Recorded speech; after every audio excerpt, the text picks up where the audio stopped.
네, 오늘 우리에게 허락하신 하나님의 말씀 레위기 10장, 레위기 24장 10절부터 23절까지 말씀입니다. 레위기 24장 10절부터 23절까지 말씀 구약 184쪽에 있습니다. 레위기 24장 10절부터 23절 찾으셨으면 한 절씩 교독하신 후에 마지막 23절은 함께 읽겠습니다. 먼저 10절입니다. 이스라엘 자손 중에 그의 어머니가 이스라엘 여인이요 그의 아버지는 애굽 사람인 어떤 사람이 나가서 한 이스라엘 사람과 진영 중에서 싸우다가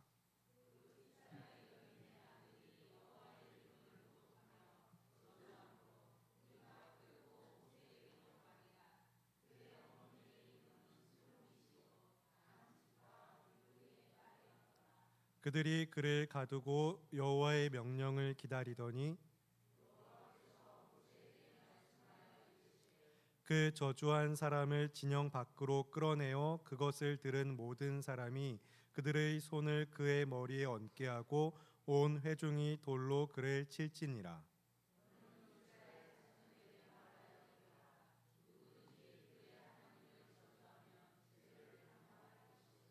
여호와의 이름을 모독하면 그를 반드시 죽일지니 온 회중이 돌로 그를 칠 것이니라. 거류민이든지 본토인이든지 여호와의 이름을 모독하면 그를 죽일지니라. 짐승을 쳐 죽인 자는 짐승으로 짐승을 갚을 것이며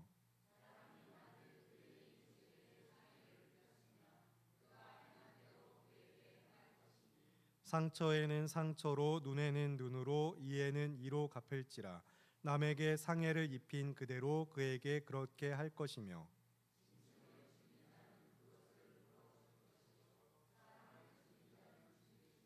거류민에게든지 본토인에게든지 그 법을 동일하게 할 것은 나는 너희의 하나님 여호와임이니라. 함께 읽겠습니다.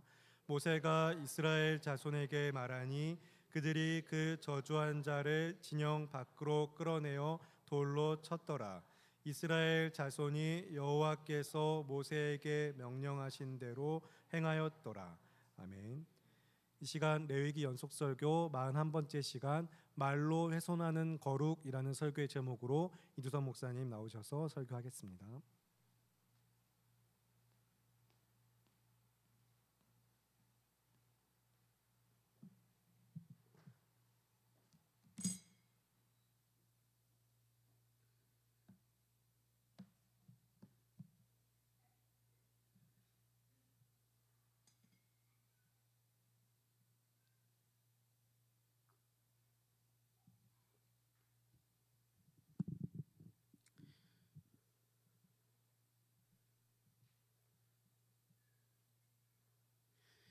예전에 지하철을 타고 다닐 때 한 번은 이제 싸움이 나는 과정을 이제 목격한 적이 있습니다. 싸움이 시작되고 싸움이 마무리되는 과정까지 이제 목격을 한 적이 있습니다. A라고 하는 사람이 B라고 하는 사람을 이제 지하철이 움직이게 되면 이제 어떻게 몸이 이렇게 움직이잖아요. 물론 버스를 타면 더 격하게 움직이겠지만 이렇게 움직이는 과정에 실수로 이제 팔꿈치로 이제 가격을 하게 된 것입니다. 실수니까 내가 아니라 팔꿈치가 쳤으니까 괜찮죠.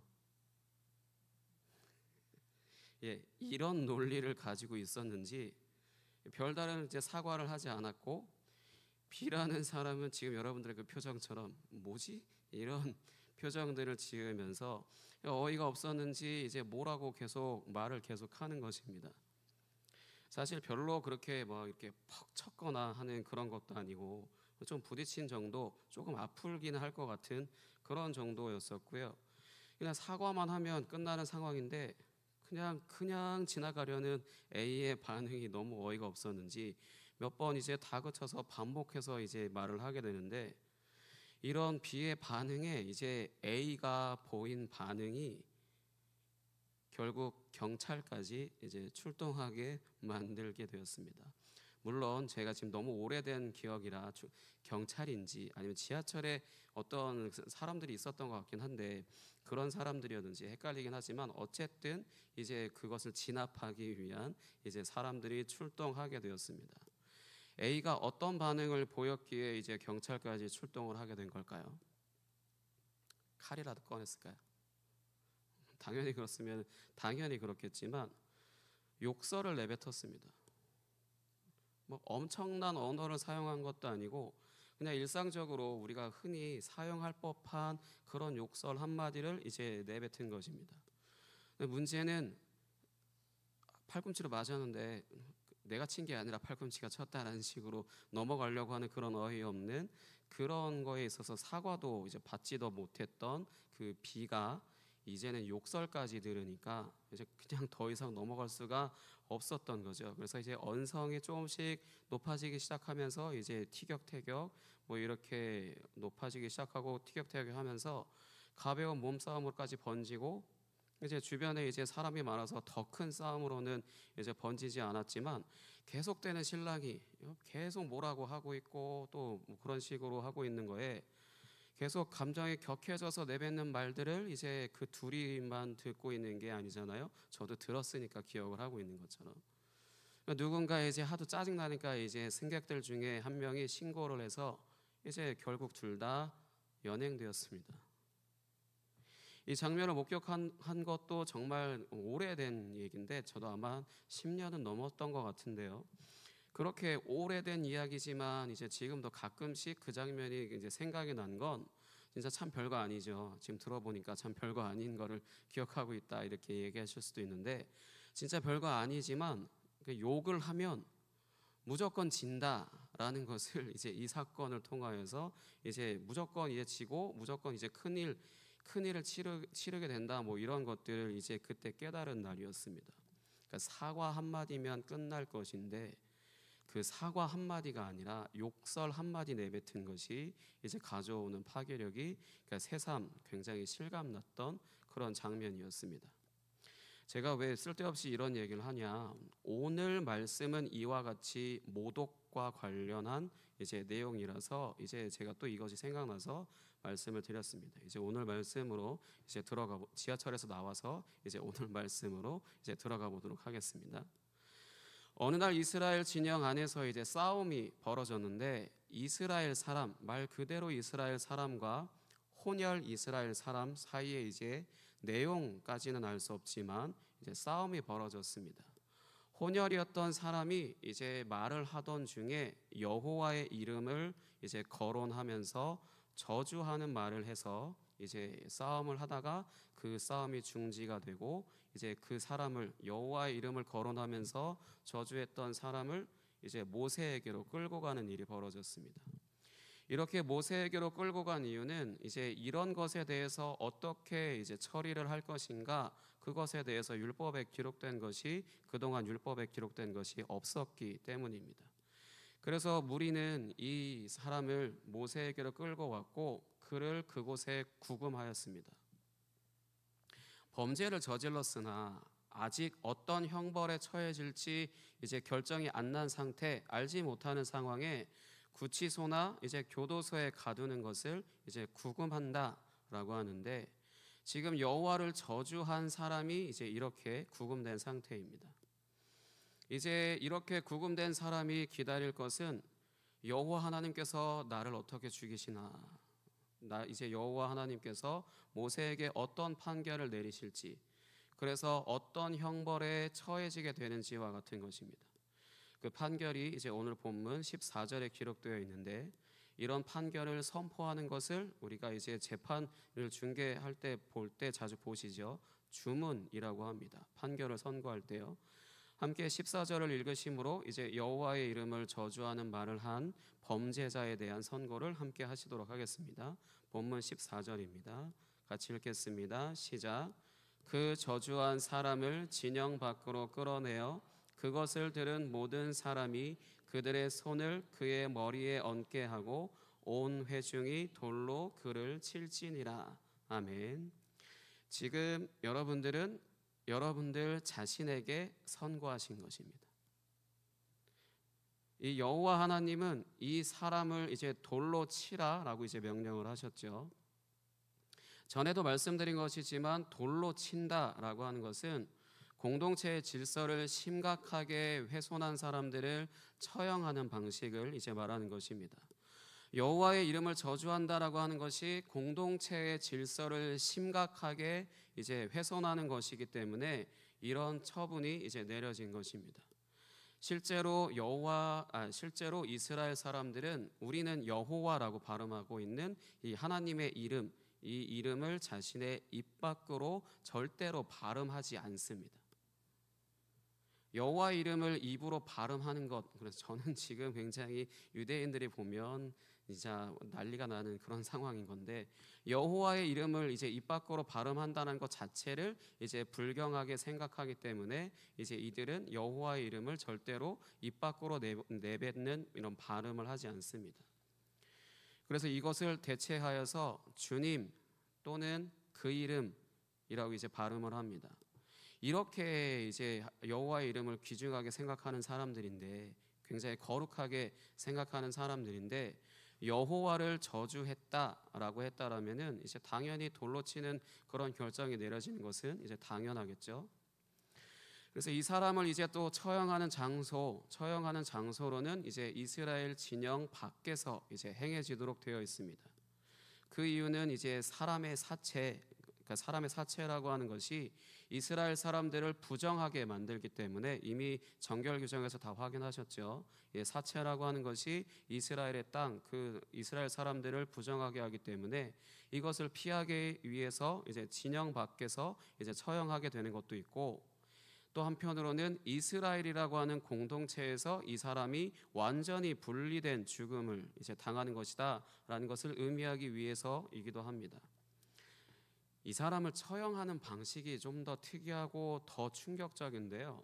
이제 말씀을 같이 봉독하셨을 때 확인하셨겠지만, 이 사람이 여호와를 저주하는 말, 제가 지금 설교를 하고 있죠. 여러분들은 지금 귀로 듣고 계시잖아요. 이런 것처럼 여호와를 저주하는 말을 들은 사람들이 전부 이제 그 사람의 머리에 손을 얹습니다.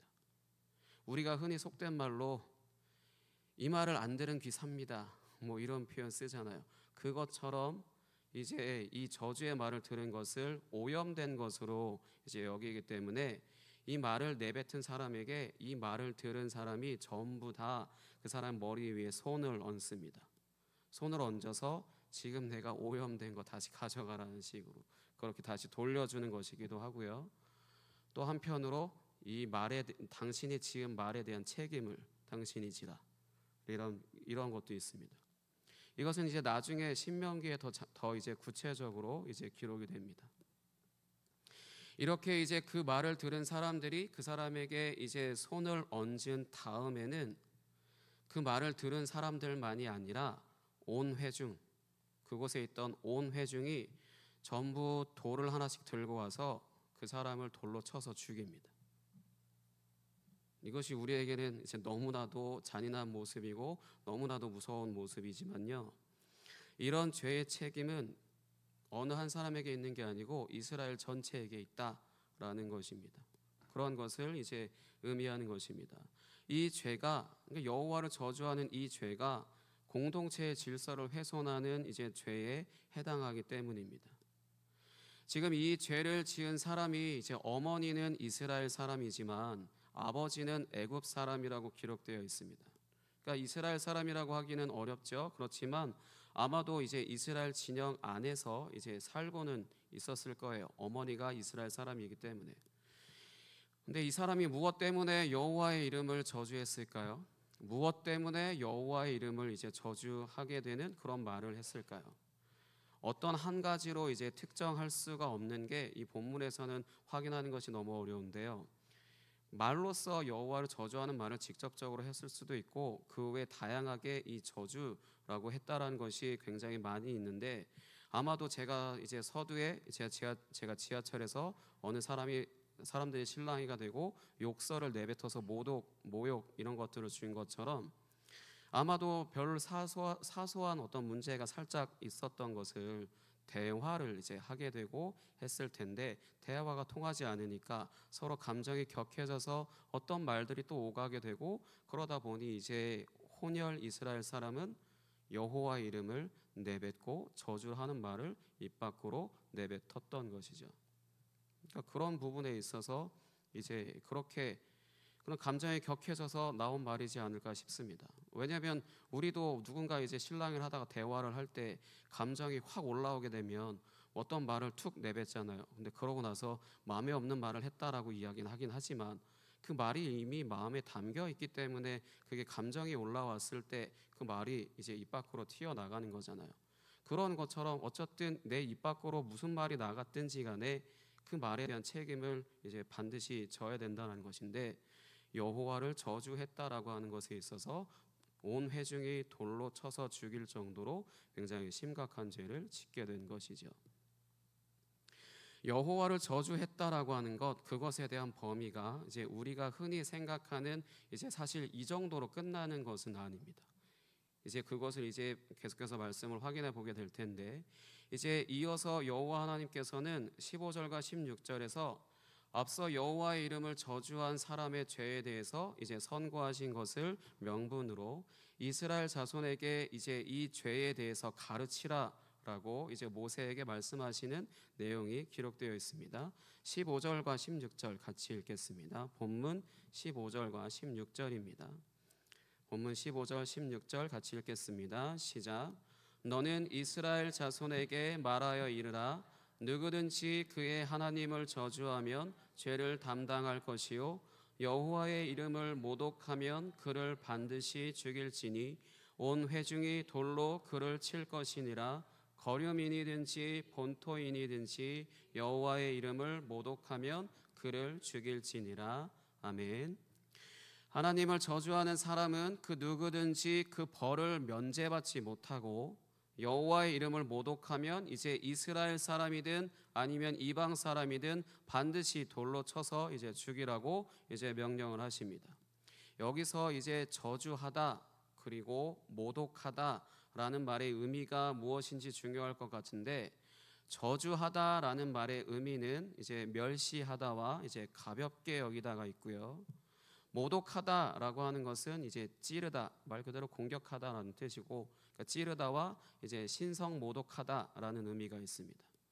이것을 이제 여호와라고 하는 그것을 이름을 넣어서 이제 문장을 만들면 저는 지금 유대인들 입장에서 봤을 때 불경한 짓을 하고 있는데 여호와라고 하는 이름을 넣어서 문장을 만들면 여호와를 저주하다라는 표현은 여호와 하나님을 무시하다, 여호와 하나님을 멸시하다라는 것이 있고요. 또 한 가지는 여호와 하나님을 가볍게 여기다. 그 두 가지가 있습니다. 여기에 이제 또 해당하여서 죽은 사람을 이제 구약 성경에서 찾아본다라고 한다면 사무엘상에 등장하는 엘리의 두 아들 홈니와 비느하스라고 하는 그 두 아들을 찾을 수 있습니다. 사무엘상 2장 17절로 확인해 보도록 하겠습니다. 사무엘상 2장 17절입니다.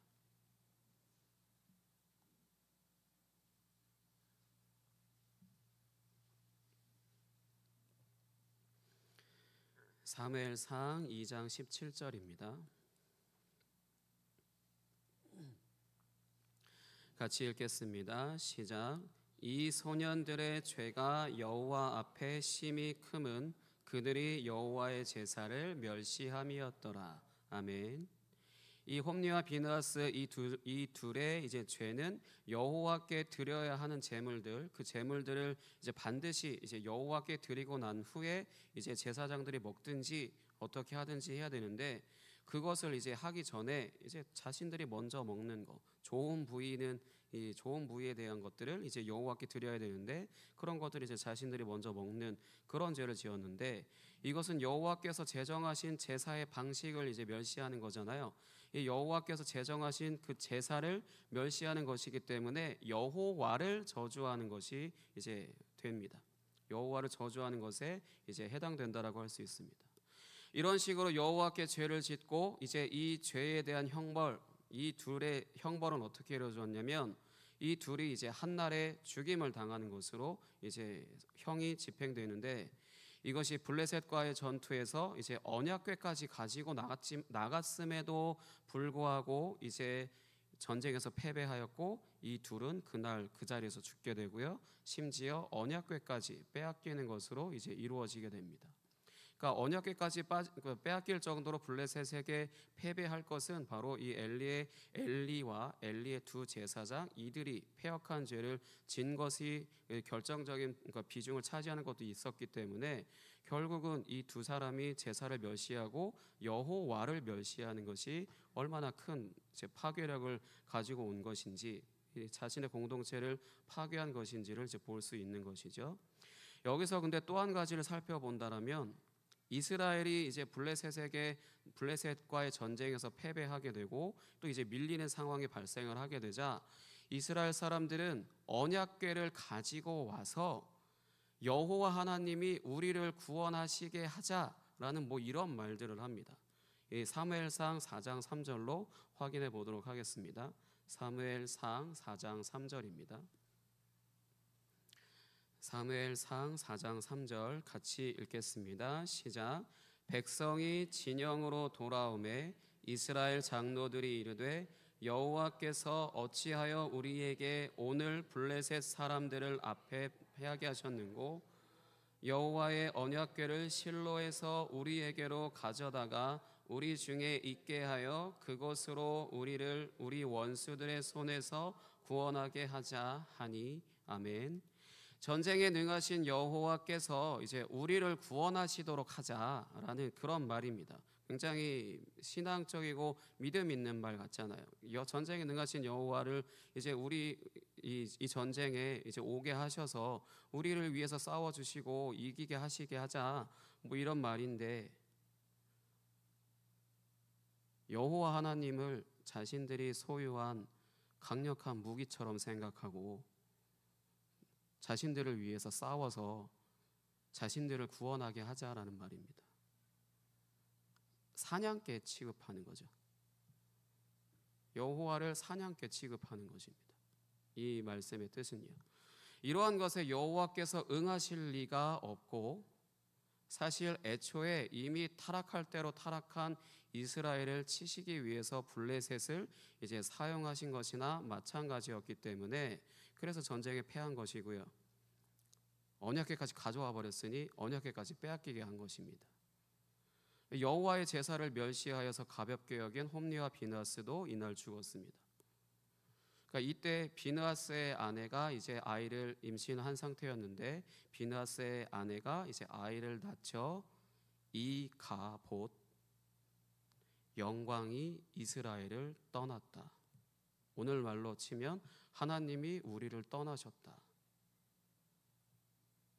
하나님을 예배하는 것을 가볍게 여기고 자신의 배를 채우고 정욕을 채우는 것을 무겁게 여긴 대가는 실로 엄청난 대가를 치르게 된 것입니다.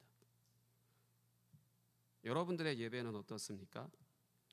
예배 시간에 지각하지 않고 예배 시간 전에 오셔서 오늘 예배 가운데 임하실 하나님의 임재를 사모하는 마음으로 기다리십니까? 임재라고 하는 단어의 다른 의미가 무겁게 여기다입니다. 하나님을 멸시하다의 반대죠. 하나님을 가볍게 여기다의 정확히 반대입니다. 하나님이 임재하신다라고 그런 표현은 하나님이 이곳에 무겁게 비중이 크시다 이런 표현인데, 무겁다라는 것입니다. 여호와 하나님이. 그러니까 여호와의 영광이 임하는 성소 안에 이제 구름이 깔려 있고, 이제 가시적인 부분에 있어서는 이제 성소 안에 구름이 깔려 있어서 이제 그 영광을 가리죠. 그 영광을 보는 모든 이들이 이제 그 무게감에 압도되어서 저절로 이제 엎드려 경배하게 되는데, 여러분들의 예배 시간 바로 직전에는 무엇을 하십니까? 예배를 준비하십니까? 아니면은 다른 일에 더 이제 신경을 쓰고 계셔서 그런 대화를 하고 계십니까? 우리가 음악을 틀어놓고 이 시간에 예배를 기다리고 준비하는 시간으로 가집시다라고 하는 표현은 그냥 그 시간을 그렇게 예의 있게 보냅시다가 아니라, 사실 그렇게 음악이 흘러나오고 이제 내가 예배 가운데 나가기 위해서 이렇게 마음을 정돈하고 있다는 것은 하나님의 임재를 이미 그때부터 이제 내가 이제 그 임재 가운데 들어가기 시작한 것이고, 그로부터 인해서 끝까지 끝날 때까지 쭉 하나님의 임재 가운데 찬양하고 또 하나님의 말씀을 듣고 또 하나님께 기도하고 그런 시간인 것입니다. 그 배경음악이 아니고요. BGM, 브금 같은 것들이 아닙니다. 그 시간에는 말 그대로 하나님을 예배하는 것을 하나님의 임재를 그때부터 이미 내가 찾고 구하고 그러고 있는 그 시간으로 보내는 것입니다.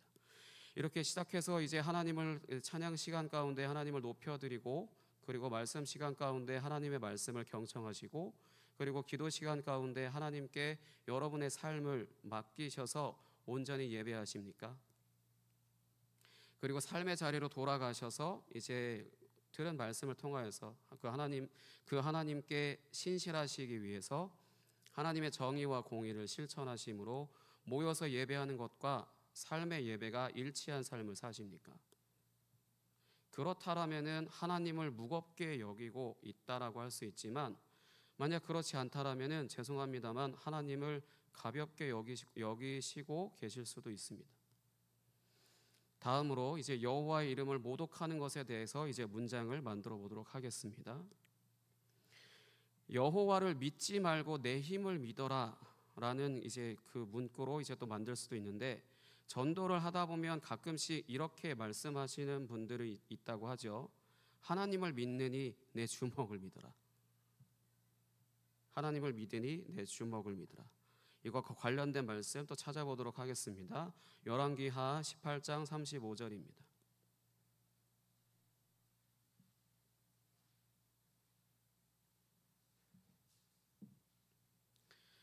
열왕기하 18장 35절입니다.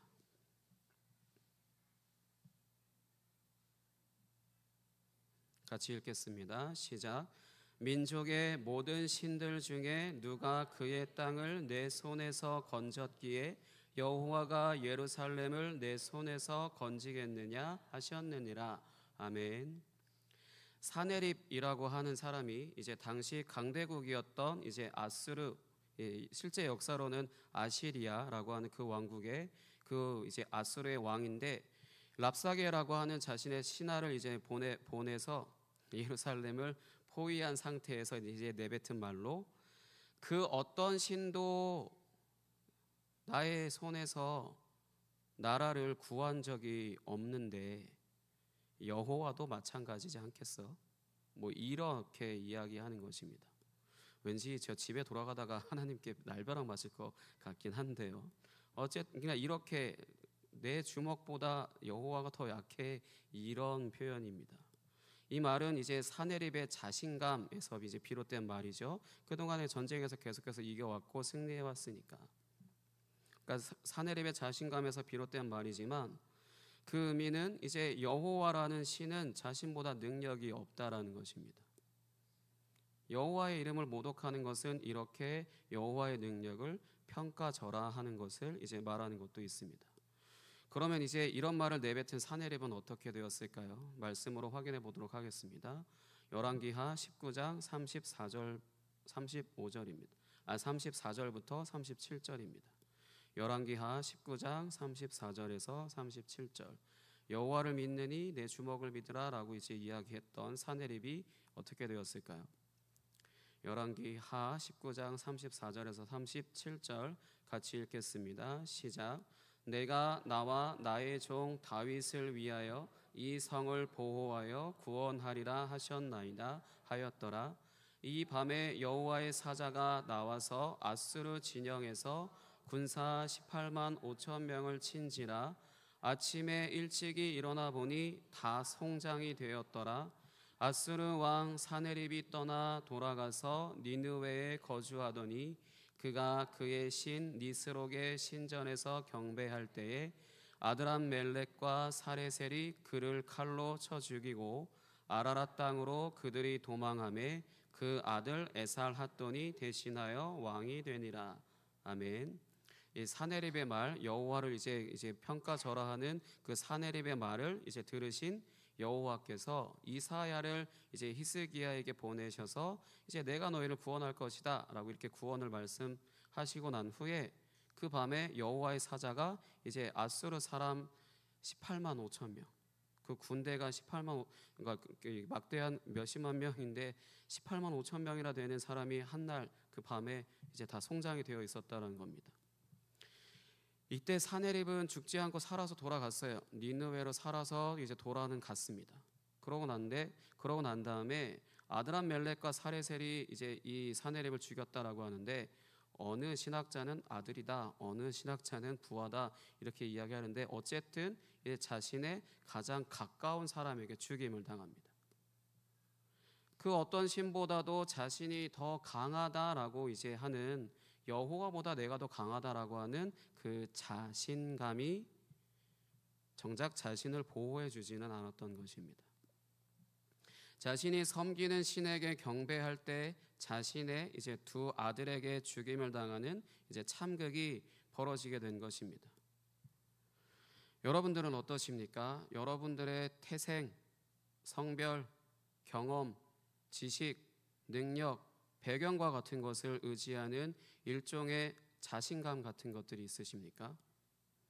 자신감이라는 것이 당연히 있으면 좋은 것이지만, 이런 자신감은, 이 사네립과 같은 이런 자신감은 하나님을 의지하지 않고 자신을 믿게 하기 때문에 성경적으로 우상숭배입니다. 우상숭배라고 한다면은 이방신을 섬기는 것을 보통으로 생각을 하지만, 사실 성경에서 가장 심각한 우상숭배로 보는 건 자기 자신을 믿는 것입니다. 여호와를 의지하지 않고 자기 자신을 믿는 것. 한국 교회 안에 긍정적으로 생각하라고 이제 가르치고, 할 수 있다라고 이제 믿으라고 가르치고, 꿈을 가지라 뭐 이런 것들을 가르치는 것은 하나님의 말씀에 뿌리를 두고 있지 않는 것이기 때문에 여기에 해당하는 것입니다. 자기 자신을, 운을 믿으라, 어떤 힘을 믿으라는 것이 여호와 하나님을 의지하라는 말이 아니기 때문에 지금 제가 방금 말씀드린 것 같은 여기에 해당하는 것입니다. 정리한다라면은 여호와를 모독하고 저주한다라고 하는 것은 하나님을 가볍게 여기고 하나님의 능력을 의지하지 않는 것입니다. 그래서 기도에 대한 책들 중에 제가 뭐 많은 기도의 책을 본 건 아니지만 가장 첫 번째로 본 책의 가장 첫 번째 페이지가 아직도 잊혀지지 않는 문구가 하나 있는데요. 기도하지 않는 사람은 교만한 사람입니다라고 딱 되어 있습니다. 왜냐하면 하나님을 의지하지 않는다라는 표현이니까요. 기도하지 않는다라는 것은 문제가 있어도 뭐가 있어도 내 힘으로 해결하겠다라고 하는 그런 의지, 나를 믿는다는 거기 때문에 그래서 교만하다라고 그렇게 이야기할 수 있습니다. 그런 것처럼 여호와를 의지하지 않는 어떠한 가르침, 어떠한 프로그램, 그 어떤 것도 이제 하나님을 의지하지 않고 사람을 의지하게 만들거나 사람의 힘을 더 높이거나 찬양하거나 자신의 뭐 외모나 이런 것들을 더 의지하도록 한다라면은 여호와를 가볍게 여기고 저주하는, 모독하는 그런 부분에 이제 해당한다라고 할 수 있습니다.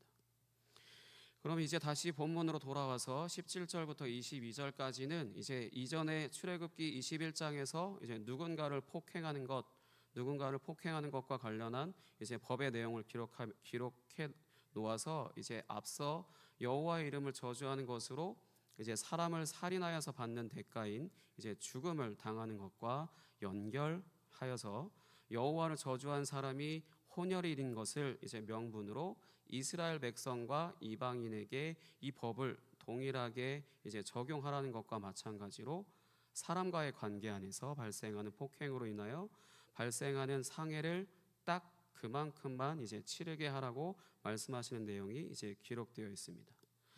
앞서 이제 제사라든지 절기라고 하는 것은 하나님의 백성들만, 이제 언약 백성들만 이제 지키도록 하여서 하나님과의 관계를 유지하여서 하나님이 만들어 놓으신 이제 질서를 유지하게 하셨다라고 한다면, 이제 일상의 말이라고 하는, 말은 일상생활에 하는 거잖아요. 그러니까 이렇게 일상생활에 이제 말이라고 하는 것을 통해서 이스라엘이 들어가서 살게 될 가나안에 있는 사람들도 역시 간접적으로 여호와 하나님의 질서를 이제 보존하도록 하신 것이라고 할 수 있습니다. 앞부분 여호와를 저주하는 부분은 10계명의 1계명부터 4계명, 그리고 이제 뒷부분 폭행에 대한 부분은 눈에는 눈, 이에는 이는, 이제 이웃에 대한 부분 5계명부터 10계명에 해당하는 부분을 이제 거기서 그렇게 기록해 놓은 것으로 말이라고 하는 것을 통해 이제 일상의 여호와 하나님의 질서를 보존하도록 하신 것이라고 할 수 있습니다. 이 법이 잘 지켜지게 되면 이제 이스라엘은 가나안 땅에 들어가서 여호와 하나님의 법과 질서 안에서 이제 생명을 보존하면서 이제 살 수 있게 됩니다. 그동안 거룩이라고 하는 것을 제사를 통하여 성소 안에서 이 거룩을 보존하는 것과 이제 절기를 통하여서 특정한 시간에 이제 이 거룩을 보존하는 것을 알려주셨다라면은 이제 일상생활 가운데 이제 이스라엘 백성과 이방인들까지 함께 적용되는 말이라고 하는 것을 통하여서 이제 거룩을 보존하는 것에 대해서 알려주신 것이라고 할 수 있습니다. 이 거룩이라고 하는 것을 반드시 성소 안에서만 이제 지키고 보존할 것이 아니라 일상생활에서도 보존해야 되는데 그것은 말이다라는 거죠. 내가 사람과의 대화에서도 그렇고 어쨌든 말이라고 하는 것으로 인해서 거룩을 보존할 수 있고 말이라고 하는 것으로 인해서 거룩을 훼손해 버릴 수도 있다라는 것입니다. 여기까지가 이제 구약에서 여호와 하나님을 저주하고 이제 모독한 것에 대한 내용이라고 할 수 있습니다. 그러면 이제는 신약으로 넘어와서 하나님을 저주하고 모독한 것에 대해서 이제 찾아보도록 하겠습니다. 요한복음 10장 30절부터 33절입니다. 요한복음 10장 30절에서 33절입니다.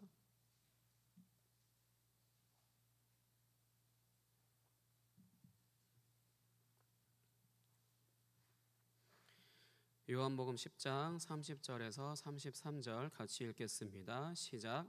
나와 아버지는 하나이니라 하신대 유대인들이 다시 돌을 들어 치려 하거늘 예수께서 대답하시되 내가 아버지로 말미암아 여러 가지 선한 일로 너희에게 보였거늘 그 중에 어떤 일로 나를 돌로 치려 하느냐. 유대인들이 대답하되 선한 일로 말미암아 우리가 너를 돌로 치려는 것이 아니라 신성 모독으로 인함이니 내가 사람이 되어 자칭 하나님이라 함이니라. 아멘. 놀랍게도 예수님이 신성 모독을 하셨다라고 하는 부분이 이제 기록되어 있습니다. 이 말씀의 배경은 이제 예수께서 자신과 이제 하나님이 하나라고 이제 말씀하신 것 때문에 자칭 네가 사람이면서 자칭 하나님이라고 한다고, 그러니까 자칭 하나님이라고 이제 말했다라는 것입니다.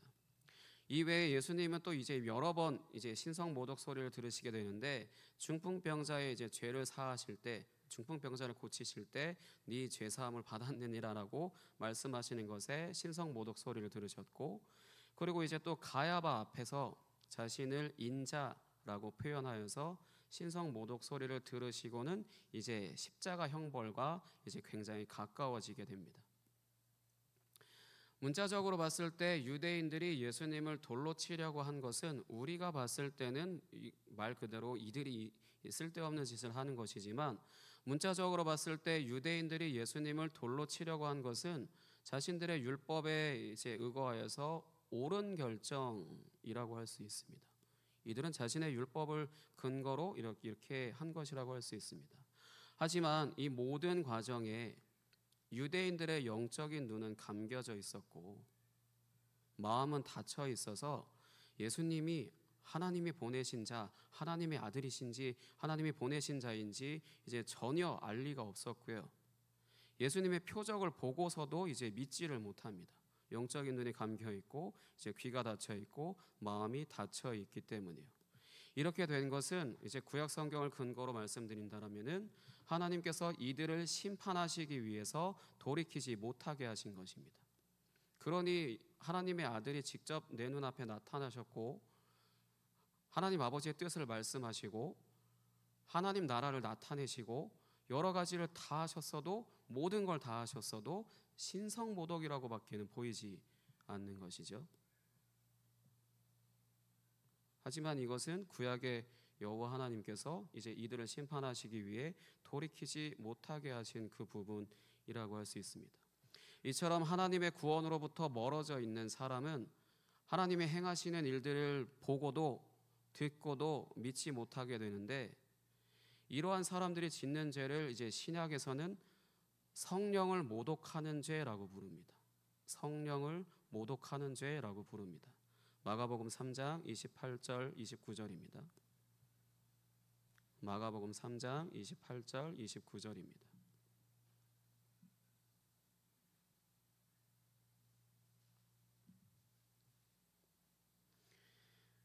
마가복음 3장 28절 29절 같이 읽겠습니다. 시작.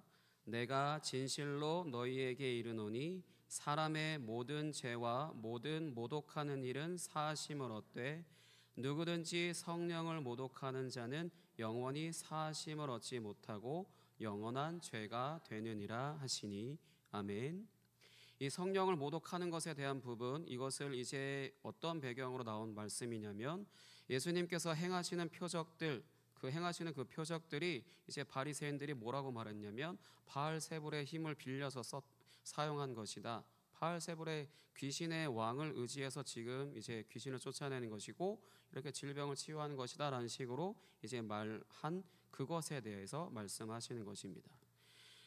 이 말의 의미, 이게 성령을 모독했다라고 하는 이 말의 의미는 고귀하신 성령을, 정말 깨끗하신 그 성령을 더러운 귀신에 비유했다라고 우리는 쉽게 생각할 수 있는데, 그런 것은 아니고요. 물론 성령은 깨끗한 영이시고 귀신은 영어로나 원어로 치면 더러운 영이라고 분명히 기록되어 있어서, 분명히 이 귀신으로, 성령을 귀신에 비유한다는 것은 성령을 더럽히거나 하는 그런 표현으로서 분명히 모독하는 건 맞는데, 이걸 말씀하시는 것이 아니라 하나님 나라가 오직 성령의 역사를 통하여서만 임하기 때문에, 하나님 나라의 역사가 오직 성령을 통하여서만 이제 이루어지기 때문에, 이걸 왜곡하는 말을 하는 것을 이제 말하는 것으로 이해해야 한다는 것입니다. 귀신을 쫓아내시는 것, 질병을 치유하시는 것, 그 외 여러 가지 기적을 행하시거나 하는 그 모든 일들은 전부 성령을 통해서 하시는 그 성령의 역사인데, 그것이 이제 전부 하나님 나라가 이제 그에게 임하는 사건이고 이 나라에 임하는 사건인데, 이 세상에, 이 땅에. 근데 이것을 사탄의 역사다, 귀신의 역사다라고 이렇게 말한다라고 한다면은 성령의 역사 가운데 거하지 않고 있다라는 것을 증거하는 것이나, 내가 지금 성령의 역사 안에 있지 않습니다 라고 하는 것을 말하는 것이나 마찬가지이기 때문에 하나님 나라를 받아들일 수가 없죠. 예수님은 하나님 나라를 주시기 위해 오셨는데 이건 오직 성령을 통하여서만 가능한데, 지금 성령의 역사를 보고 사탄의 역사다, 귀신의 역사다 이렇게 말을 했다라면은, 나는 그곳에 그 역사 안에 들어가 있지 않습니다, 나는 거부합니다 라고 이렇게 말하는 것이나 마찬가지이기 때문에, 자신의 죄를 지금 살아있을 때나 죽어있을 때나 사하심을 받을 수 없다라는 것입니다. 그 죄가 이렇게 크기 때문에 사하심을 받지 않는다가 아니라, 예수님을 믿음으로 죄사함을 받아야 되는데 그 죄사함 안에 들어가지 못한다는 표현입니다. 성령을 어떤 말로써 표현해서 뭔가 모욕감을 주는 것으로 모독하는 것이 아니라, 성령의 역사를 눈으로 보고도 귀로 듣고도 다른 역사라고 이제 왜곡하는 것, 당연히 그 성령의 역사를 내가 받아들이지 않겠다라고 하는 것이나 마찬가지이기 때문에, 내가 거기 들어가 있지 않다라고 말하는 것이나 마찬가지이기 때문에 성령을 모독하는 것이 모독하는 죄인 거고, 그것으로 인하여서 죄사함을 받을 수 없기 때문에 영원히 사하심을 받을 수 없다라고 말씀을 하시는 것입니다. 예수님을 믿는 것은 귀신의 역사인가요? 자신의 역사인가요? 대답할 수 없죠. 제가 답을 말씀 안 드렸으니까. 예수님을 믿는 것은 성령의 역사입니다. 하나님 나라가 임한다라고 하는 것도 전적으로 성령의 역사이고요. 그리고 이것 또한 성령을 우리에게 선물로 주실 때 말 그대로 선물로 주셨습니다. 그래서 한편으로 굉장히 좀 무섭다라고 느껴지는 것은, 예수님을 믿는다라고 하면서도, 성령을 선물로 받았다라고 하면서도 성령의 역사를 따라서 살지 않는다라면은, 그래서 자신의 삶을 드리지 않는다라면은, 종교적인 열심만 있고 세상의 가치를 삶은 세상의 가치를 따라서 사는 삶이라면은 어쩌면 구약에서 신성 모독이라고 부르고 신약에서는 성령 모독죄라고 부르는 것에 해당하고 있을지 모른다라는 것입니다. 예수님을 믿어서 구원받았다라고 하는 것을 무엇으로 증명할 수 있을까요? 구원의 확신이 있기 때문에 증명할 수 있을까요? 내가 구원받았다고 하는 것? 아니면 세례를 받았기 때문에 내가 구원받았다고 하는 것을 증명할 수 있을까요? 직분을 가지고 있기 때문에 이제 내가 구원받았다라고 이제 이야기할 수 있을까요? 아니면 사역을 하고 있기 때문에 내가 구원받았다라고 이야기할 수 있을까요? 아니면 주일을 단 한 번도 빠지지 않았기 때문에 내가 구원받았다라고 이야기할 수 있을까요? 아니면 봉사를 수십 년 했기 때문에 내가 구원받았다라고 하는 그런 것을 이제 증언할 수 있을까요? 그 무엇으로도 내가 구원을 받았다라고 하는 것을 증명할 수는 없습니다. 왜냐하면 내가 그 구원을 얻어낸 것이 아니니까요. 전적으로 구원은 하나님이 주시는 선물이고 그 이상도 그 이하도 아닙니다. 그저 내가 구원받을 자격이 없는 죄인이었는데 이런 나에게 구원을 선물로 주셨다는 것에 감사하여서 나를 구원하여서 이제 새 생명을 주신 그 주님의 이름을 나의 삶을 다하여서 가장 높여드리고자 하는 거라면은 그냥 그것으로 충분하지 않을까요? 사랑하는 성도 여러분, 여러분들은 하나님을 바르게 알고 계십니까? 하나님이 누구이시고 어떤 일을 행하시는 분이시고 또 어떤 일을 이루어 가시는지 잘 알고 계십니까? 이런 하나님을 아는 지식으로 인해서 이제 공동체로 모여서 하나님을 바르게 예배하고 또 하나님이 예배를 어떤 방식으로 받길 원하시는지 그런 부분들을 이제 알고 계시고 그렇게 예배하는 그 예배를 통하여서 이제 삶 가운데 하나님의 정의와 공의를 실천하고 계십니까? 교회 공동체로 모여서 살아가기 위한 질서를 또한 이제 잘 지키고 계시고 이러한 질서가 이제 또 여러분의 삶의 자리에서도 나타나고 계신가요? 이 모든 것을 내가 다 할 수 있는 것이 아니라 이 또한 선물입니다.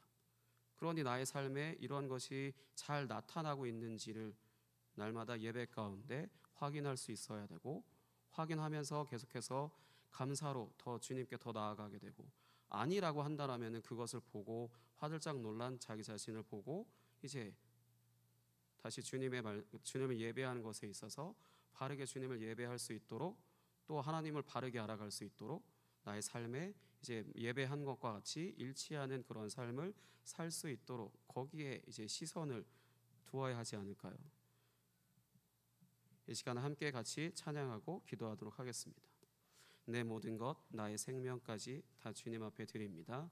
함께 찬양하겠습니다.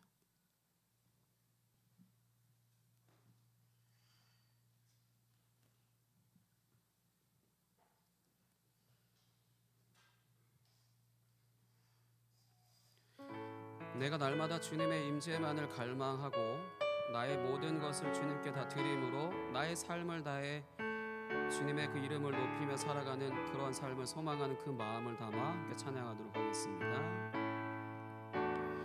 내 모든 것 나의 생명까지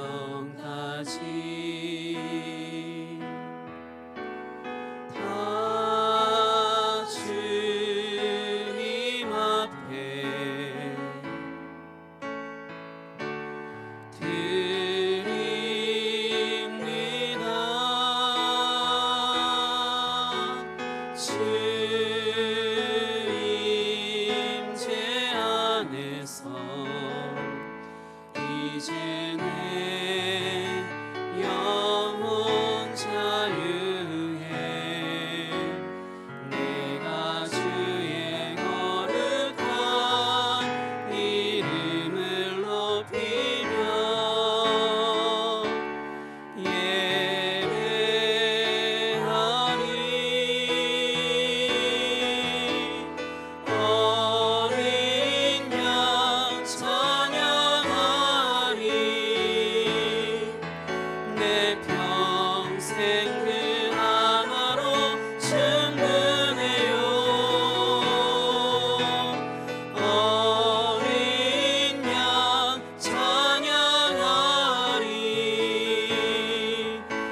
주의 임재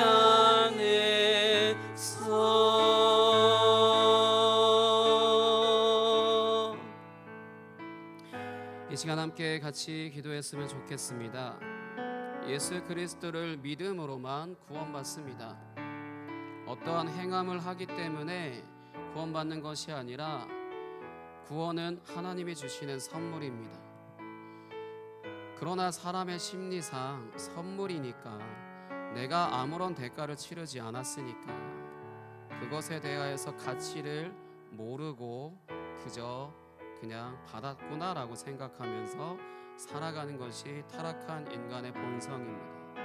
그러나 정말로 그 구원을 선물로 받았다라고 한다면은 그 구원이 이제 밝은 빛과 같아서 나의 삶에 나의 초라한 죄인된 모습을 보여주는 것으로 인해서 내가 얼마나 주님 앞에 용서받을 수 없는 그러한 죄인인지 분명하게 알게 함으로 인하여서 말 그대로 돌이키는 회개를 이제 하게 됩니다. 내 삶에 내 정욕대로, 내 욕심대로, 내 뜻대로, 나의 꿈대로 살아가던 삶을 멈추고 하나님의 뜻대로 살아가는 삶으로 이제 전환하여서 그 삶을 이제 뚜벅뚜벅 주님과 손잡고 주님의 손에 이끌려서 그렇게 매일매일 살아갑니다. 그것이 구원받은 자의 진정한 삶이라고 할 수 있습니다. 내가 이 세상에 그 어떤 것을 누리는 것보다 주님 한 분 더 귀하십니다 라고 하는 그 고백이 저절로 나오는 것이 바로 구원받은 사람의 이제 삶이라고 할 수 있습니다. 그러니 나를 이제 대신하여 죽으신 그 주님을 높이고 그 이름을 높이며 모든 것을 다해 그분이 더욱더 많은 사람들에게 더욱더 큰 이제 은혜들을 베푸시고 나처럼 은혜 받은 자들이 많아지기를 소망하는 그런 마음으로 나의 삶을 드리는 것이 또 역시 구원받은 자의 삶이라고 할 수 있습니다. 이 시간 함께 기도했으면 좋겠습니다. 주님, 내가 오직 주님 한 분만 더 깊이 사랑하며 오직 주의 이름만 높이는 그런 삶을 살 수 있도록 인도하셔서 나의 평생에 오직 주님 안에서 그 사랑 안에서 더욱더 인격적으로 그렇게 살아가는 그런 삶이 되게 하여 주옵소서. 이 시간 주여 한번 외치고 함께 기도하겠습니다. 주여, 하나님 아버지 감사합니다. 오직 우리를 구원하시기 위하여서 아버지 이 자리 가운데 부르셨고 아버지 구원하셨기 때문에 또한 아버지 우리가 이 자리 가운데 있는 줄 믿습니다. 그러나 구원받은 자처럼 살지 않고 혹시 성령을 모독하는 그런 자처럼 살고 있는 아버지 그런 삶을 살고 있지는 않은지 주님 우리가 아버지 깨달아 알게 하여 주옵소서. 구원을 선물로 받는다라고 하니까 내가 이미 받았다라고 생각하고 아무렇게나 살아도 된다라고 하는 그런 혹시 착각을 하고 있지는 않은지 주님 알게 하여 주옵소서. 성경은 주님을 어떻게 예배하라고 하는지 말씀하셨고 하나님이 어떤 분이신지 분명히 성경에 기록해 놓으셨고 어떤 일을 행하셨고 또한 어떤 일들을 행하여 가시는지를 또한 성경에 기록해 놓으셨고 그것을 우리가 깨달아 알게 할 수 있도록 우리의 영적인 눈이 띄어지게 하는 그런 성령을 우리 가운데 선물로 주셨사오니 우리가 온전히 주의 뜻을 온전히 바르게 알고 깨달아 보게 하심으로 인해 아버지 우리가 곁길로 가지 않게 하시고 오직 주님이 함께 하시는 그 길로 주님과 함께 손잡고 걸어가는 아버지 그런 삶이 되게 하여 주옵소서. 나의 삶을 위해 주님을 이용하는 삶이 아니라 나의 사업이 더 잘 되도록 주님을 이용하는 것이 아니라 나의 가정이 더 잘 되도록 주님을 이용하는 것이 아니라 내가 더욱더 좋은 사람이 되기 위해서 주님을 이용하는 것이 아니라 그 반대로 오직 주님만 영화롭게 되는 것에 아버지 이름 없이 빛도 없이 그렇게 살아갈 수 있도록 주님 인도하여 주옵소서. 그렇게 행하실 주님을 기대합니다.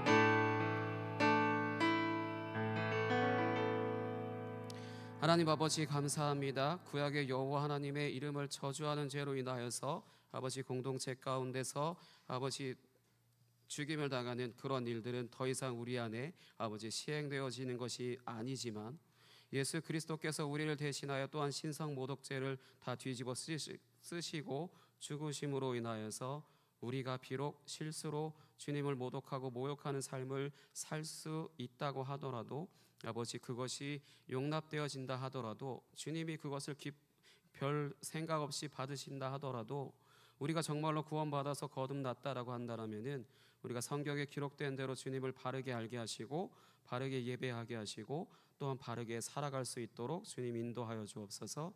그렇게 하시기 위해 우리에게 성령을 보내신 줄 믿사오니 우리가 성령의 역사 따라 아버지 하루하루 그렇게 살아가는 은혜 가운데 걸어가게 하시고 살아가게 하여 주옵소서. 그래서 나의 평생에 오직 어린 양이신 예수 그리스도만을 찬양하며 또한 나의 삶의 마지막 또한 주님 앞에서 기쁨으로 주님의 얼굴을 뵙는 그런 삶이 되게 하여 주옵소서. 오직 그렇게 살아갈 수 있도록 이제 마음을 드리는 모든 성도님들 가운데 주님께서 은혜를 가득 부어주시기를 소망합니다. 예수님의 이름으로 기도하였습니다. 아멘.